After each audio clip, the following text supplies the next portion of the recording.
I'd just hear her crying in her bed. Like most nights, this was the worst phone call of my entire life. And I picked up the phone, I heard my dad's voice, and again, I just knew. There's something different about like watching someone die. Ovarian cancer is one of the cancers that doesn't often come back once it's cleared. Like, it just took over her body. Spirituality, I see as more of a state of being in which you live your life through. We are here to do something bigger than ourselves. I'm not going to Dubai anymore. Like, if I get the job, I'm not going. They were like, no, you have to go.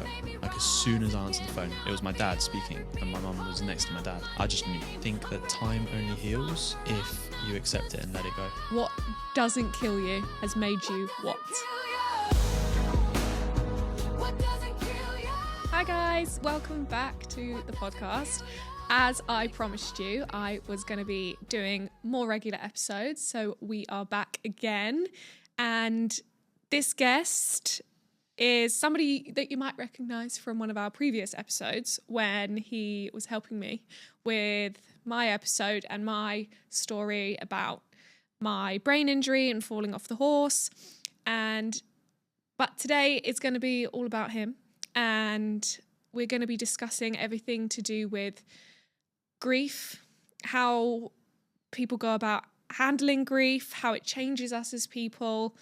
And for someone like me, I think it's a good educational purpose for someone who probably hasn't suffered a huge amount of grief in her life, which of course is a positive thing, but I think definitely a big educational episode for me, and I'm sure many others. So I'll let him do a little intro of himself because we're friends and I know you very well. But again, I'm not sure as many of the listeners will know you. So is this where I look into the camera? You can smolder into the camera all you want. So yes, I am a high performance coach and the founder of Mindset X.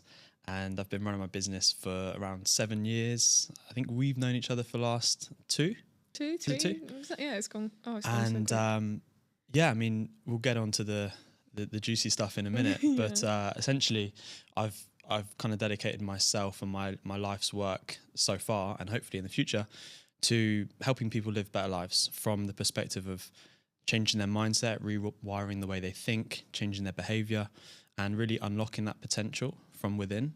Not so much on the performance side in terms of performance protocols, but more so around the deeper self and how you look at yourself, how you feel about yourself, and that sort of stuff. So I think this is going to be a good one, and I also think it's going to follow on really well from last episode with Victoria, because she talks a lot about holistic approaches to handling a lot of medical things and how she's had to really look at herself and how she puts herself out into the world and how she puts that towards like business and stuff like that. And I think you literally manifest that in everything that you do. And I think I feel as though a lot of the stuff that I do is really integrating all aspects of life. Like one of my clients actually said to me a long time ago, he was like, he's had therapy for years, and he said, when I started working with Harry, which is a forward thinking coach, and I'm half his age, so he's in his 60s, but he was like, Harry helped me integrate this seamless thread throughout all aspects of my life, because he's a CEO, but he's also a family man. He's also got to improve his health. So it's like this seamless thread through all aspects of his life. So that's what I'm dedicated to helping people do. Love that. I love that. And I think a lot of the time, like, obviously this episode is going to be about grief, and obviously we'll talk about your story with your mum and things like that. But I think with what you do, and I think what I'm trying to do with this podcast is that even whether it is about, you know, how you handle, because we've got an episode coming up about losing business, losing a business, or that you know someone built from the ground and things like that. And it doesn't matter what it is that you go through. Like, what I'm trying to put out there is that it's just these really micro changes that people can make consistently that can change anything that you're going through. Like whether it's grief, whether it's health issues, whether it's mental health, whether it's like literally anything. That's kind of what I'm trying to embody, is that the mindset, like the actual mindset message, can be applied again and copy pasted to everything and to help you get through. And I think it's just finding those little avenues. I read a book and it was called Everything is Spiritual It was a really bad book, by the way. I didn't Do actually not like recommend. That's not a recommendation. But the reason I bought the book was because of the title. And I've always believed that, well, not actually always, only in the last, let's say, 3 or 4 years, is that everything is spiritual. Everything has deeper meaning to it. Yeah. And I've got I would see myself as someone who's got quite a philosophical way of thinking. Yeah. I like to put myself in that bracket anyway. Yeah. In with the Stoics. But these things that happen in business, these things that happen in your relationships, things that happen in your life, in your personal life, it all has a deeper meaning. And I think if you can associate with that and find that, then you can find clarity through that and you can find growth through that. And that's hopefully what my message is all about, going to be all about today. Question on say the word again. Spirituality. Spirituality. Or is that a word? It sounds weird. Okay, it sounds weird. That's a word. What's the difference between that in being spiritual and being religious? Like, is there a difference? I personally would say that religion is a form of spirituality. Okay, got so you. Religion is essentially, I don't follow a specific religion. Religions give you guidelines. They give you a framework, a set of beliefs to operate your life upon. And it's like a lot of religions, not all, but a lot of religions say, if you don't do this, then let's say you are not a good Muslim, right? But spirituality, I see as more of a state of being in which you live your life through. Yeah. So it's like you're living your life through this lens of deeper meaning. Yeah. And I would say that, like, I'm very far from being religious. Like, I have my own spiritual beliefs and whatever, but really for me, it's about meaning. It's about purpose. It's about that we are here to do something bigger than ourselves, and we are much bigger, but also we are much less than we think we are. Like, we're everything and nothing is what I like to think. So that's what I see as spirituality. Whereas religion is more guidelines. In a box, more box stuff. But I think religion can be great if you use it in the right way. Yeah. And you've been in Dubai for a while. No? I've been here twice. Two, well, not just twice. Harry's been to 11 Reef. I've been here on two different periods of my life. Two stints. I feel as though I've lived two different lives here. Okay, so the first time you were here was when? So I moved, was it 2018, 2017? 2018. Okay. So I moved here 2018. I just finished uni in the summer before, and I came here 2018 January. Got it. So I had 3 months of working in a school as for SEN students, so special needs. Oh, you did. And then I moved out to Dubai in that January. Got ya. What happened? So anyway, I'm gonna tell you the story, and then I'll go back and go into specifics, because this is kind of relevant to what we're talking about today. So that January, I stayed there for 2.5 years as a teacher, but also started my business in health, wellness, fitness, and slightly kind of behavior change habits, right? Mm-hmm. So I was doing that for 2.5 years. And then I came back to London, and I lived in London for 2.5 years again. And then after that, I was like, I feel a calling back to Dubai, and I just very impulsively moved myself and my dog back to Dubai on the same day 3 years later. The exact same day 3 years later. Did you plan by chance? That? No, by chance. It was weird. Ooh. So then, yeah, now here I am, and this is exactly 3 years since I moved. So to go back to what I was saying,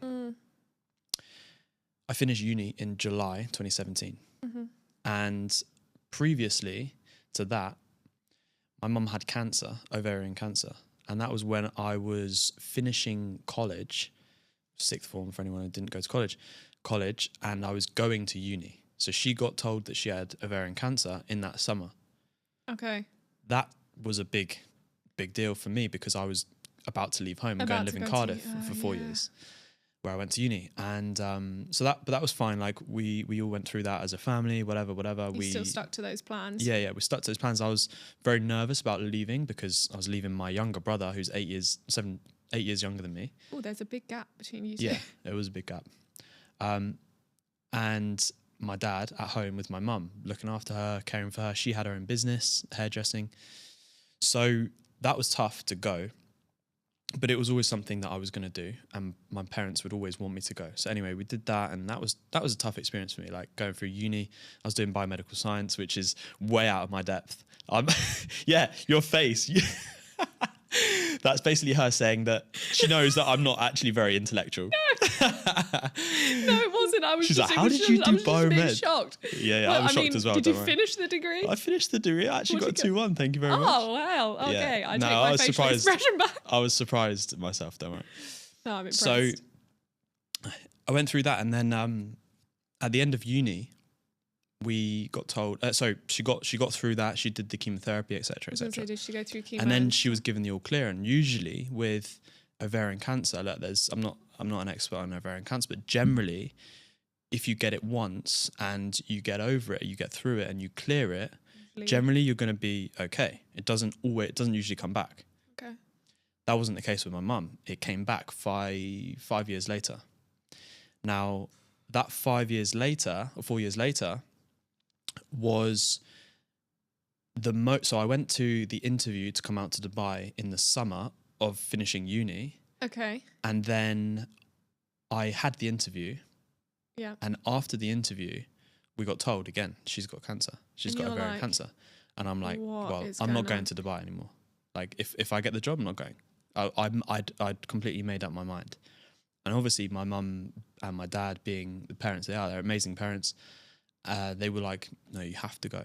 Like, this is an opportunity of a lifetime. Like, this is something you've always wanted. Probably thinking in the mindset of like, we did it the last time. Yeah. So it's just the same thing. You're just going to be, instead of 6 hours drive away. Well, how far is Cardiff? 3 from where 3. 3 hours. Yeah. Okay. Same Plus, as you. Minus. Yeah. Well, 2 hours. 2 hours. But I can't remember. at least then, they probably just applied that same thought process like. It's just a flight. Yeah. Yeah. So they really pushed me and encouraged me to go. And I was still in the mindset of like, if I get the job, I'm not going.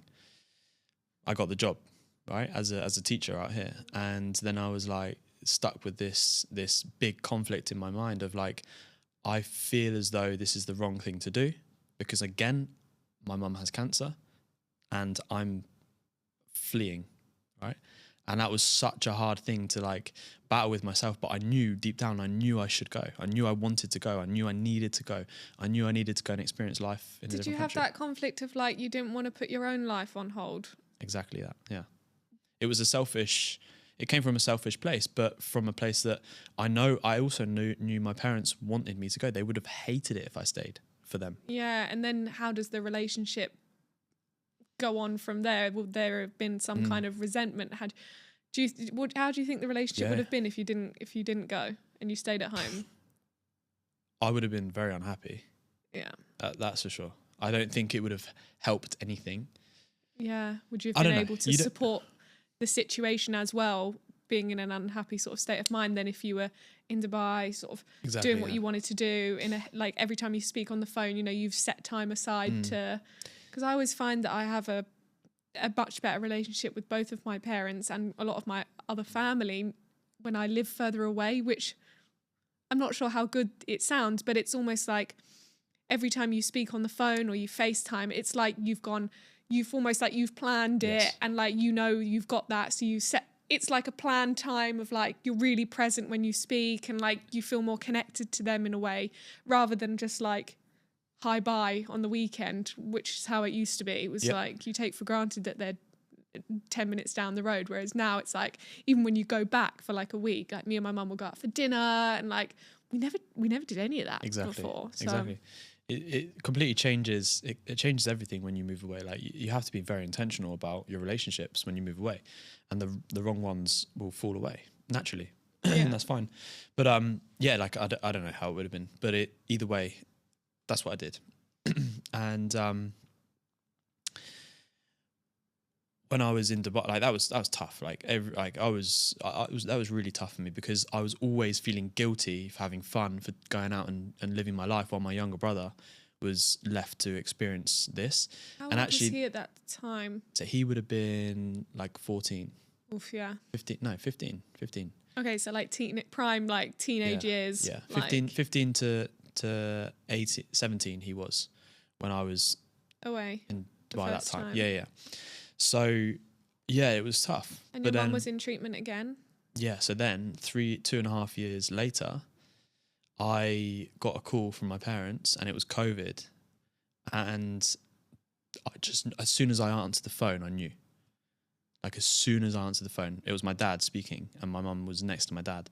I just knew. Well, it was going to be bad news. I knew that they were going to tell me something again. Because obviously throughout Dubai, she got through it again, but they didn't clear it. It was like just managing it. So basically what we realized after a period of time is that it is only a matter of time until this kills her.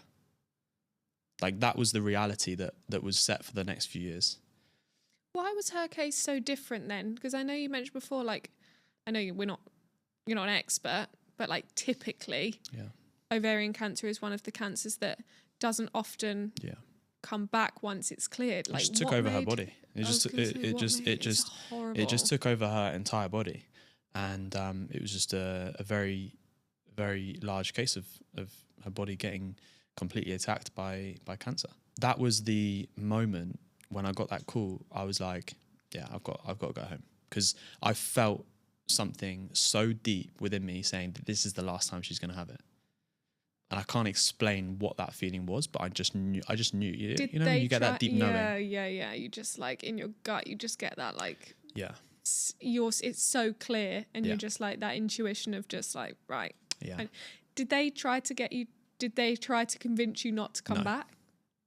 So that's when it was like reassured. Oh yeah, because before the last few times it's been like, no, go. You're gonna be.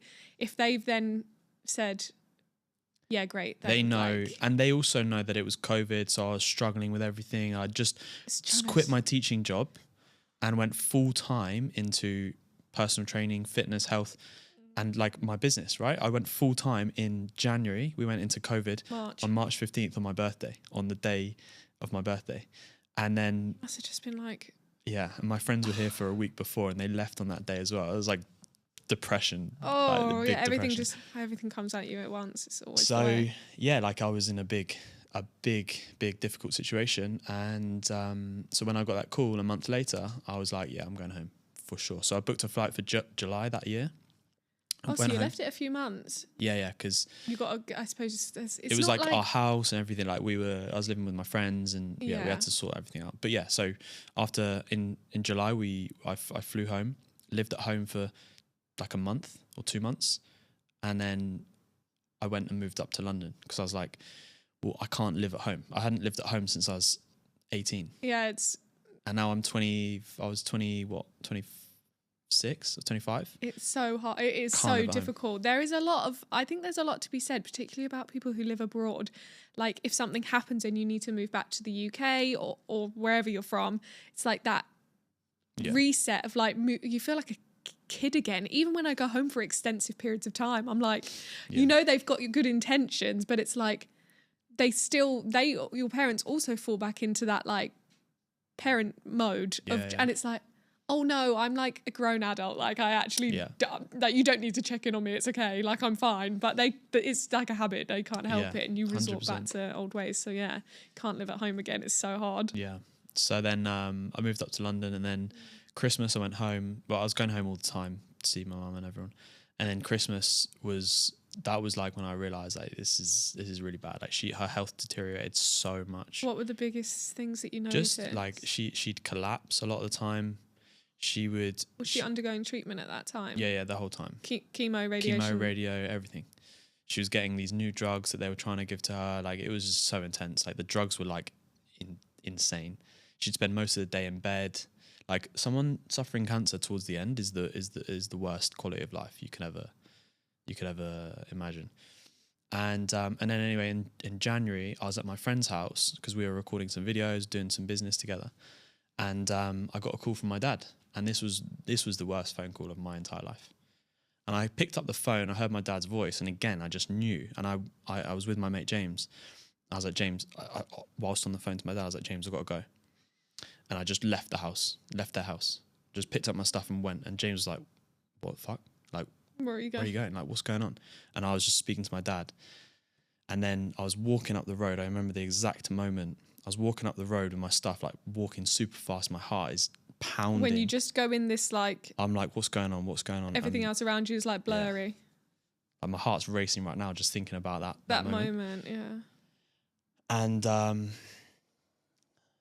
then, he told me mum's in palliative care. So palliative care, for anyone who doesn't know, is end-of-life treatment. And that feeling was just like, I can't even explain it. Do they, before that, did you think she was just going to get through it again like the last time, or did you have a feeling of like you almost knew it was coming, but that phone call was like the final? There's a part of me that knew that she was. It was a matter of time, but then there was another part of me that was obnoxious and avoidant. Myself, I think most of my family. My mum was like the rock of our family. Like my mum's got 3 other sisters, and my mum was like the sensible one, the smart one, the not that my other aunties are stupid. Yeah. They're amazing women. But she was like the rock of the family, like the one who kind of led the family, brought everyone together. It was just that such warm, amazing energy. Was she the most like emotion? Like, did she show the most emotion? Yeah. Massively. I always that's find where I get my sensitive side from. Yeah, like because I would say you're quite emotionally intelligent, which is quite rare for a man in his 30s. Like, let's be honest, there's a fact is a fact, right? Yes, and like true. I would say you are probably one of the most emotionally intelligent people that I know, and I think that comes from somewhere. And I think often that person who's like the rock of the family typically has like a lot of the emotion, and that's why people sort of gravitate towards them in a way. So I think that's why. Yeah, like there was times where I was in my room at home when I lived at home for that last like couple of months, when I came home from Dubai, and I'd just hear her crying in her bed, like most nights, and I would, my dad, my whole family, like we would kind of not ignore it, but we would try not to make it a big thing because we were in so much pain and fear. We knew what was happening, and she was the only one who like really knew and like not accepted it, but like really knew what was going on, and she knew that she was leaving us behind. That was the reality of it. And then so when I got that phone call in Jan 27th, I got the first train home and went home and went to see her in the hospice and spent a week or 5 days in the hospice during COVID, which was horrendous. By I was going to say, what is a hospice like? Well, the hospice was nice, like really, really good. We had a good relationship with the people there, and I helped them a lot with charities and stuff. But the rules and regulations during COVID, like unforgivable.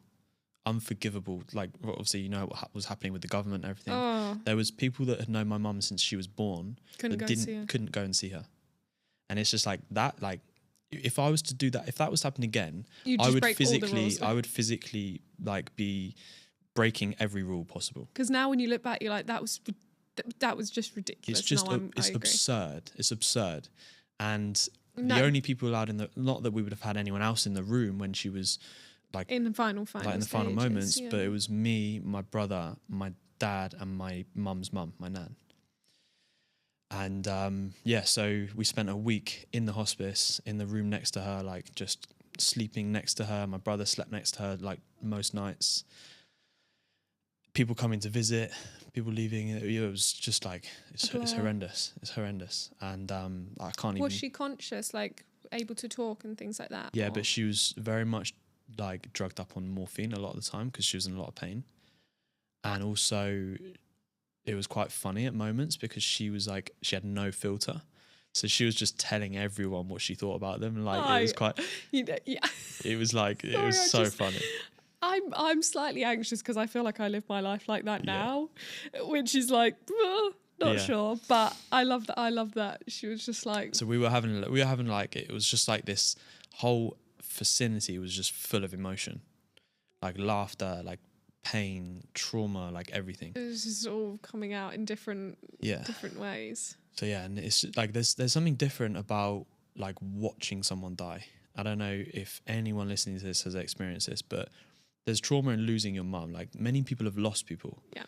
And that's hard. Watching your mum die, watching someone that brought you into this world die and actually take their last breath, like you watch that last breath come from their mouth, is something that I can't explain to you through words. What would you, I guess, say to, I'm trying to think how to word it, like if you knew someone was going through like, or caring for somebody in like end of life care, do you have any regrets? Like, do you have anything that's like, I wish I'd have done this?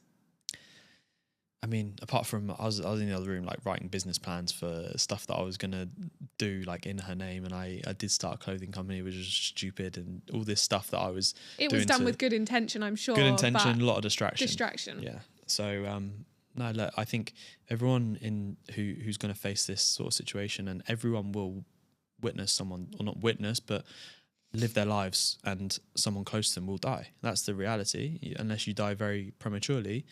Hopefully not, but you're going to witness this sort of pain in your life. And I think that it just looks and feels different for every single person. I'll never sit here and give advice like you should do this, you shouldn't do this. You do what feels right in the moment, and you do it for the right reasons. And you just got to look to the moment that after it happens, you look forward and you think, well, what am I going to look back at when this does happen? Because it's going to happen. And I'm going to feel as though I shouldn't have done that. And if you can answer that honestly and authentically, and make sure that you live by those intentions of not doing those things or doing those things, that's all you can do. And this isn't just to say also grief is just about losing someone and someone dying. You get grief when you have a big breakup, but you get grief when you lose a friend. You have grief if your business fails. Like the grief comes in many different forms and also impacts people in many different ways. There's no right or wrong. I mean, there's people who study this stuff and probably have better advice. But for me, I just wanted to make sure that, well, like you can't make sure that you have you do everything you want, because there's just never enough time. Like you always like, I wish I did this. I wish I could have asked my mum this. What I was trying to do at the time is just like really connect with her, not through words, but just through like touch, through emotional support, through everything. And there was just like a few different moments while she was lying in the hospice bed where it was very like cathartic and like so deep and philosophical and spiritual and emotional and everything you can ever think of. And there was this moment that she whispered in my ear something that I'm not going to repeat, because I'll never tell anyone what she said, but because it's so private to me and personal to me. But when she said this thing, I completely like accepted everything. Why? Because I realized she accepted it. She accepted and let go of life. She'd let go at that point. She was like, it was her way of saying to me that it's all going to be okay. Like, this is what's happening. And I know that I've done my job in this world with you and your brother to set you up for life. And that was like, for me, that was all I needed to be here today talking about it on camera. Yeah. Because if something like that hadn't happened, I don't know where I'd be. I don't know what I would have done. I back myself to have made something positive out of it. But that's why I always say to people, like when I'm coaching people, I'm not a therapist, but a lot of my clients leave their therapists to just continue working with me, because they get what they need out of therapy by working with a coach, because it's forward thinking, but it's also understanding how to let go of your traumas, let go of the things that have held you back in the past. Yeah. So this idea of letting go and acceptance is the biggest thing you can do in self-development or self-dissolvement, right? Dissolving all of these things that you're holding on to, the stories, the emotions, the I should have's, everything. You're letting go of those things.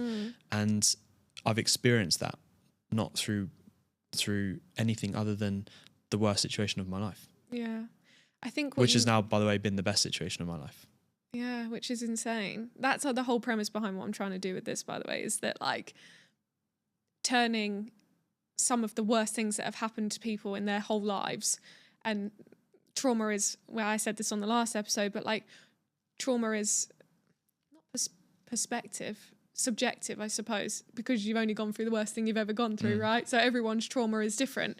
But I think you mentioned something quite good earlier where it's like, or important earlier, where it's like grief can show up in many different ways, whether it's, you know, you've had, you know, losing a friend or business failing and things like that. But I think the thing is with grief of like losing a loved one is that it feels so final, and you can build a new business and, you know, you can make more friends, but you can't bring your mum back. And I think... But you can. And how do you carry your mum with you every day? Energy, like the energy of what she brought into the world. And this isn't some like woo-woo hippie bullshit that I'm talking about now. It's like the energy of what she gave to me and my brother and my dad even, and everyone around her, the energy of which she injected into our family, that still is with me.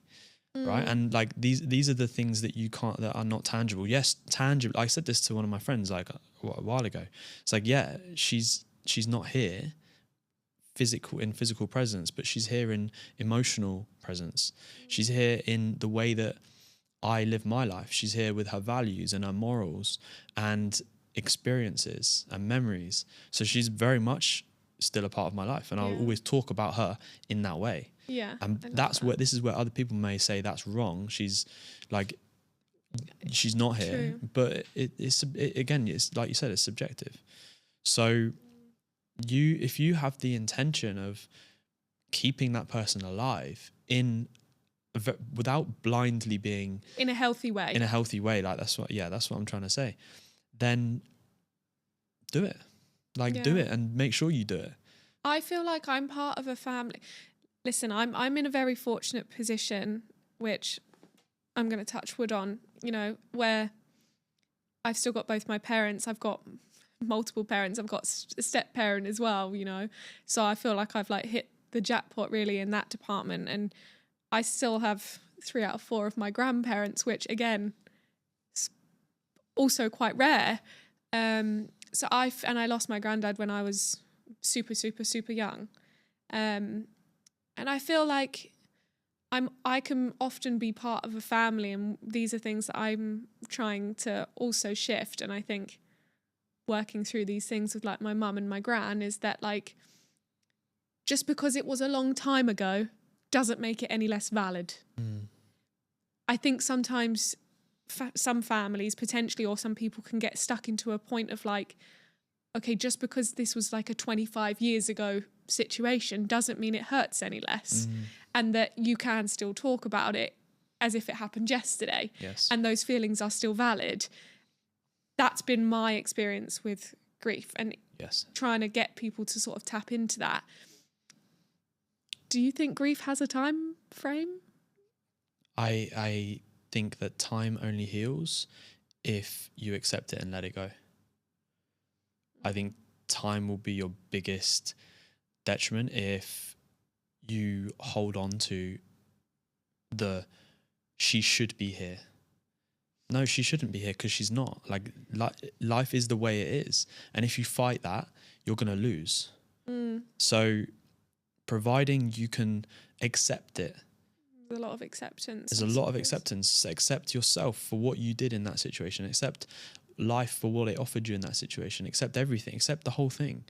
Because if you live in any other mentality, you're going to find life very difficult moving forward. And maybe. So when it first happened, I was probably crying every single day. Right? I would actually put in time blocks into my calendar, time to think about mum, like time to like reflect. And that was my time where I would do many little like rituals, and people may listen to this and think that's a bit weird. but that's what worked for me. Sorry to cut you off, but yeah. I think it might have been Steve Harvey, or I can't remember who it was. I was watching this thing online, and this woman, she's in the crowd and they're asking questions, and they say she starts to speak and says that she lost her husband a few weeks ago, and she gets really upset and she's like, oh God, I'm so sorry. And then everyone around her's like, oh, don't cry. And he stands there like, no, feel it. Because if you don't now, it's going to wait till you're not busy, and then it will come out. So don't stop it. Like it doesn't pass. It waits for you to stop. Yes. It waits for you to stop being busy, and then it will appear. And I was 100%. Just like, so true. Just wait for a time when you have space. So why, rather than wait and let it catch you off guard, put that time into your calendar. 100%. Actually, that's cool. How I see it is that if I'm in control of it, in terms of if I can dictate when I feel it, then I'm not going to be out of control when I don't want to be. Yeah. So that was what allowed me just a week after to go on a podcast and talk about it, which I don't know if it was the right thing to do, looking back, but I don't care, because at the time I felt like it was the right thing to do. Cool. I was inspiring people because I was doing fitness challenges.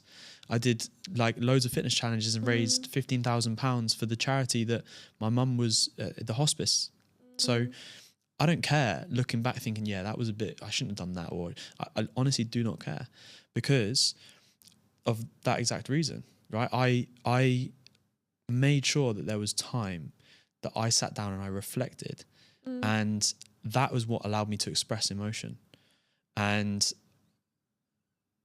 today, I don't cry every day. I don't even think about it every day.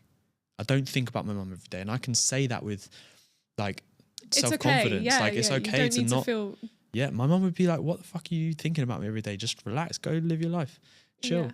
So that's why I felt kind of nervous coming back on and talking about it, because I didn't know if I was going to start crying. You're like, it's been a while. There's been moments where I'm like, shit, like it's hard to even like get the words out, because my throat feels blocked. It's hard to revisit. And obviously I'm so grateful that, again, you feel like you can come on here and talk about it. I think it's such a powerful message. And I think losing a parent or losing anyone at any point is awful. But I think for people listening, and I guess right now a lot of my listeners are people based in Dubai, right? Yeah. People, and a lot of my listeners are people who, they're not Emirati, they weren't born here. So they've left wherever the hell they were living or wherever they're from, and they've moved here.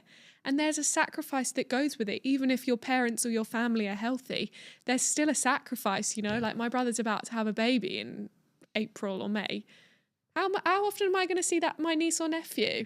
Unless I go back, and then you go back and times change, and it's the sacrifice that we make for living away, right? But to then go through grief and losing someone whilst living far away, or even dealing with the aftermaths of it whilst living away, do you think it impacted you in any way? Obviously, I know you moved back. Did you feel like relief when you moved back, or did you feel like, I can't explain how I'm trying to position it, but like, is there a part of you that felt forced to go back? No, I think that once you go through something like this and you start living your life again, what you'll realize is that life just like starts going again.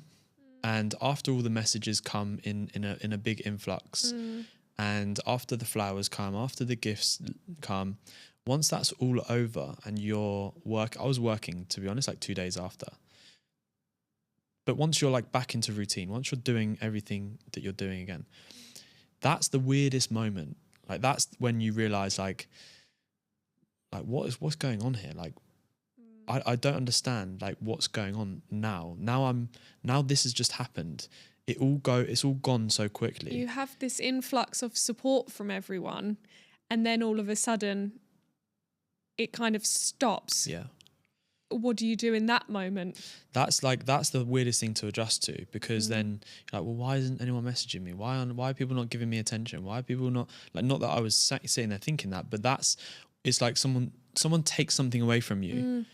Or life takes something away from you. Not that was my mentality, but that's what's happened. My mum's gone. Okay, I get all of this love that's coming in. That kind of helps. That kind of helps to fill that empty hole that was taken out. Cool. And then what happens is all of those messages then go, or that love and that support goes by naturally. People can't always just be messaging you. Exactly. Like, no, it's so true. This is just a passage of life. Exactly. Like this is how it goes. And it's so that's when the healing process starts. It's just like, okay, now I've realized there is this hole, which is my mum, but actually there is no hole. That's the realization that there is never a void. It's just that the physical presence of someone that you love isn't here anymore. So you start to then begin to realize your own potential. And that is really like where I transitioned my business from health to psychology, mindset, behavior change, and helping people realize the potential within them, and not that anything outside of them is going to satisfy or come in to fill any voids, or chasing that money, chasing status is not going to fulfill or satisfy anything that you actually want in life. It's not going to give you the meaning. It's not going to give you fulfillment. It's going to allow you to live with security, but it's not going to do what you actually want to do in your life. And that's everyone's healing. And when these things happen to you, it's just an added bit of healing that you've got to do. And what about your dad? I know this is about you and dealing with grief, but I do think like your parents' relationships come into it. Like, how has he now got to play two roles, or like did he become more of like a motherly figure in a way? Like, I think that's like what I'm trying to say. Yeah. So I mean, he more sensitive, like softer. I think it's very hard for my dad because like he's an only child. Okay. And he's the best dad in the world. But there wasn't like he was struggling with this because I think that my brother and I had our mum taken from us. He had his life partner taken from us. And it's a very different experience. This is not to say that my mum is replaceable, but he can replace that person with another person, a partner, right? That's the reality of it. Me and my brother cannot replace our mum with another physical presence. So that dynamic is different. Like he still has, in our family home, we all still have pictures. We have on my mum's ashes, everything. Like everything's still in our house. She's very much alive and with us. Do you talk about her? To my dad? Sometimes. Mostly bringing back memories in terms of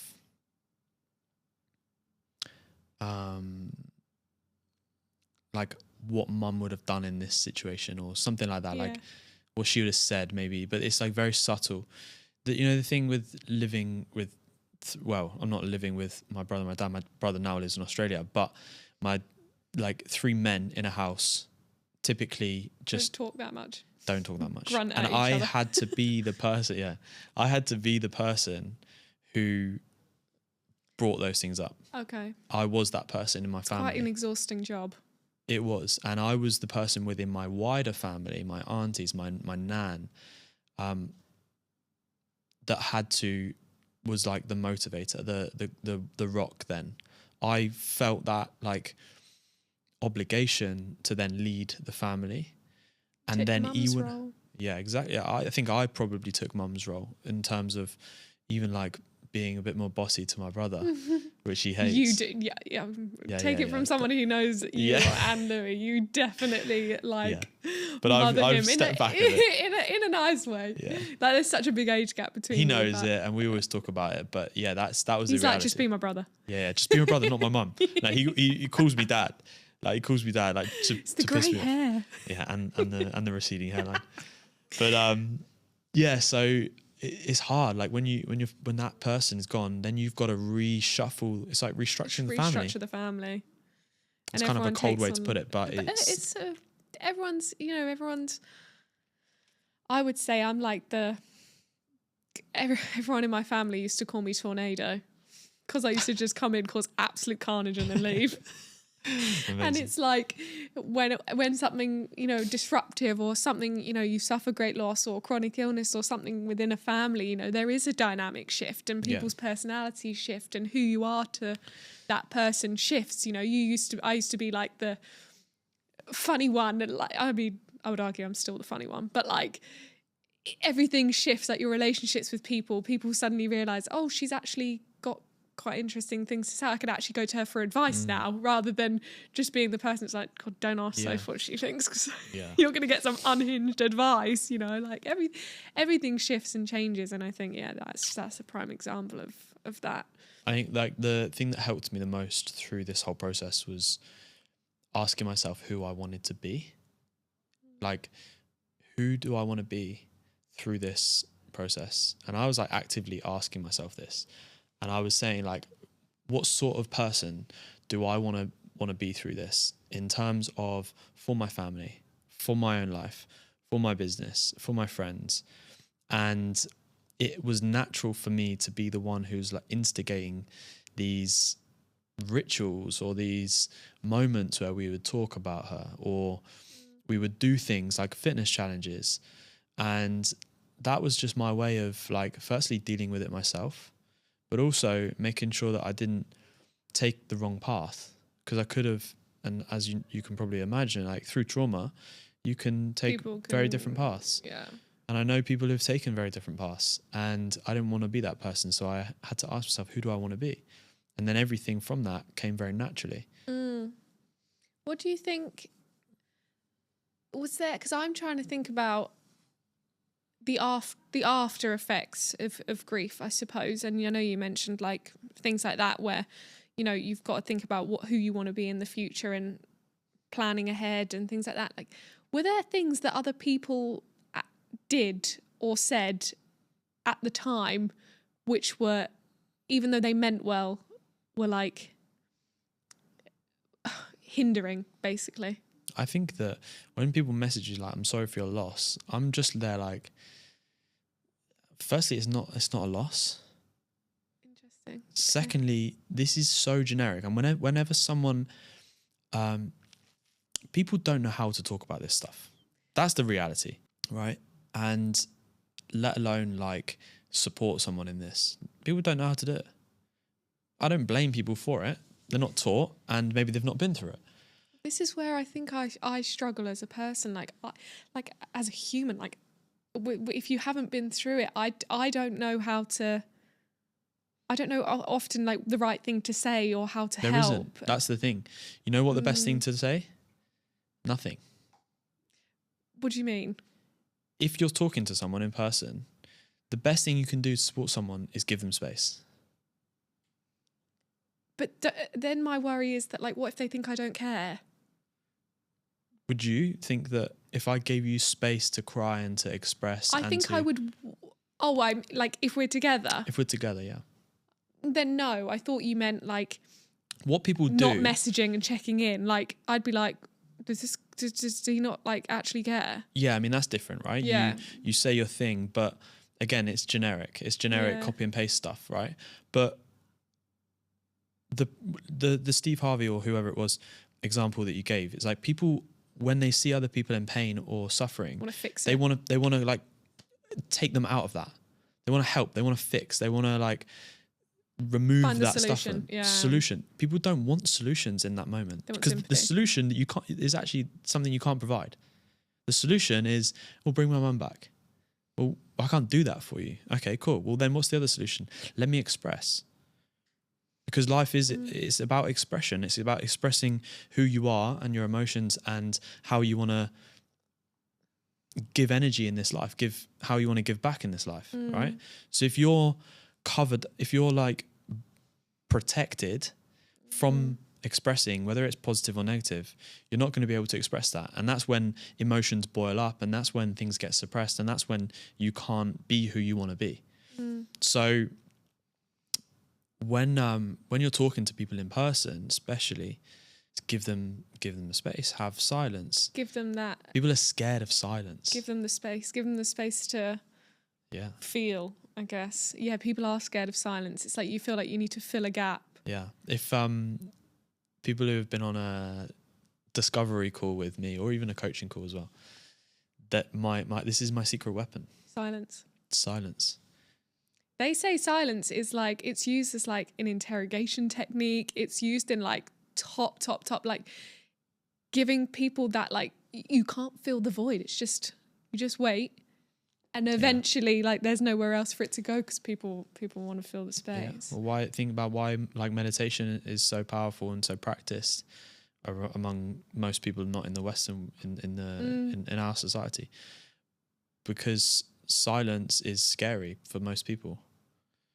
But when you do learn to be comfortable with the silence and the space, you can then start to reconcile the relationship you have with yourself and not live with that void. And that's what most people do. They live with the void. So then they use distractions, phone, businesses, money, chasing goals, surface level relationships. Running to like away from, not running towards. And that's how most people live their lives. And that's something, again, asking myself, who do I want to be? Something I will never do. I'll never be that person. And I have to keep checking myself with that. Sometimes you do. You end up, I'm like, okay, I don't feel good at the moment, like generally. I need to check myself, like what's going on here? I'm misaligned. Yeah. I know, I do think that. I think there's so many messages that people can take, I think, from dealing with grief and losing someone and how you handle it. I mean, this is a weird one, but do you believe in... God, this is a bold topic conversation. Come on, but I want to hear it now. This is good. I love your eyes are like going all the way up here. My NLP brain is like, what's she thinking about? I think it's in a way like, do you believe in like an afterlife? Like, do you believe, is that why you feel, because I always like, you're so positive. How long have we got left on this podcast? Like, not long. Sure, you want to go down this rabbit hole? Just yes or no? I can't give you a yes or no. What? I can't. Okay, I'm going to tell you something. People should, I don't like the word should, but people should think about believing in what they want to believe in. Now, what I mean by that, because that is going to be ambiguous for some people. People like very kind of woo-woo, hippie people, spiritual people, let's say, will say like, I get signs from the universe. Okay. Just about to mention this. Now, okay. Whatever, right? That's fine, right? You can believe that if it helps you, okay? Other people say, you're crazy. Why would you think that the universe is giving you signs? It's stupid. Have you seen that video when there's a butterfly and he goes, oh, look, there's Sarah. Yeah. Why is it Sarah and it comes out in spring? It's that. But then I laughed at that. But then I read a book called Signs last summer and I was like, it's basically this woman saying that she's what's it called when you're like, you interact with a medium. She's medium, yeah. And she basically says that you don't need a medium. Everyone can tap into it if they really try. Yes. And like, you have to ask for the signs. And like, I was like, you know what? Fine, screw it. I'm going to try it. See if anything happens. And I did it for my granddad. And I said, and they have to be really specific signs, right? I said I wanted to see tartan because he was Scottish, and the number's 267. I sound like one of those airy-fairy people. I'm not really someone who believes in that whole side of things, but about 4 days later, I walked into a restaurant. Table was booked at 7:30. I walked into an Irish pub, and all of the seat cushions were tartan, and I was like. So what does that mean to you? And then I opened my phone and I was like, oh, sorry, we're a little bit early. Does it matter? And it said 7:26. And then the 6 changed immediately to a 7 as I opened my phone. Okay, people probably think, is she okay? But I honestly, it took like the air out of my lungs. And I was like, yeah. Like I got like a full... Yeah, so what does it mean? So what does it mean for you or to you? I don't know. I didn't. Okay. Then I scared myself because I was like, "Oh, I don't like it." That's your avoidance. I know. That's your avoidance mechanism. I know, but that's your protective mechanism. So this is what I'm saying. It's like you can take these signs, these things that happen, and you apply your own meaning to it. Yeah. And I think that there's no, like, I believe in some things like that. I believe in this energetic field that we're not accessing. There's a spiritual realm that we don't even, like, that's not on conscious, I do the think conscious it's plane. obnoxious to think that we're the only thing that exists and this is just it. Yeah, I do. Of course. It's absolutely ridiculous to think otherwise, in my opinion. But I'm not saying that you need to believe that or to live your life like that. Live your life how you want. But if it helps me to be like, I walk out the door and then I don't know, I get a scent of my mum's perfume that she used to wear. And then I've just done a podcast about her. Like, if I want to apply the meaning to that she's with me or she's like comforting me in some type of weird way, then that's fine. If that helps me, great. I would say don't run away with that and get too deep in terms of lost in that, because that can be extremely, I wouldn't say dangerous. I say that can be difficult. Yeah. Because if you're constantly living through and looking for that all the time, you're going to ignore reality and living your own life and actually being happy in your own life. I think. I don't know. Like, this is a bit of an abstract conversation, but I think the message of this is like, if you want to apply the meaning to that, then do, because you have a right to adopt and live through your own beliefs. And if it helps you, it helps you. 2 closing things. First one, before we do our closing question, following on from obviously that slightly abstract gear change of topic that I went on, but it was I was reading Conversations with God book this morning, and so my mind is primed for this. Okay, great. It was like I just needed to scratch the itch because I was like, it was just in my head. If there is a parallel world and your mum was listening to this, what do you think she'd want to hear?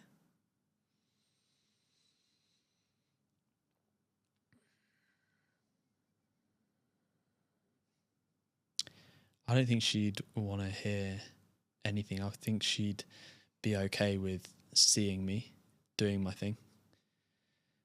And I think that that's all she needs. Do you think she'd be happy that you feel comfortable enough to talk about her in this way? Yeah. And with a positive sort of outlook on it and how it molded you, I guess, into the person that you are now. Yeah. Yeah, she was my brother and I are her life. Like, we were just like everything to her. Like, if you ask any single one of her clients, she had lots and lots of clients who loved her so much. Any single person, she will say like her boys are her life. Everything about her life was about us. She dedicated her life to us. And so the moment we make her not proud is a moment we've failed. So if we, of course, we're going to do things that we were teenage boys. We're teenage boys, right? We're going to do stupid shit. You're idiots. Louis mainly, but shots fired. But what I would say is that generally, if we're living like I've got a tattoo which says paixão, which is passion in Portuguese, with the flower of my mum, the Alstroemeria, lily of the Incas. If you're living your life, she always used to say to me, just follow your passions and you'll make it work. Like, you'll get the money, you'll get the things. Just do what you're passionate about and be kind along the way. So she used to say that all the time. She didn't care about me being successful.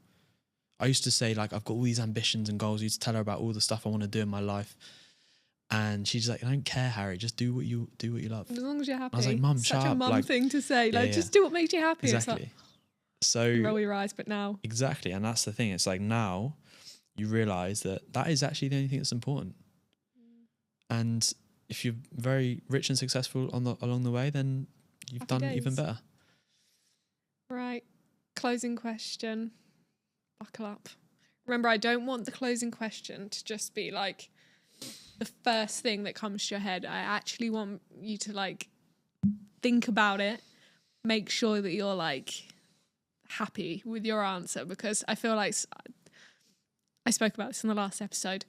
what I wanted this phrase to be is to remove it being like, yeah, well, what doesn't kill you? Like that, like cliche phrase, to be like, what doesn't kill you has made you what? Peaceful. Okay. With what? Yourself? Like... Yeah, with myself.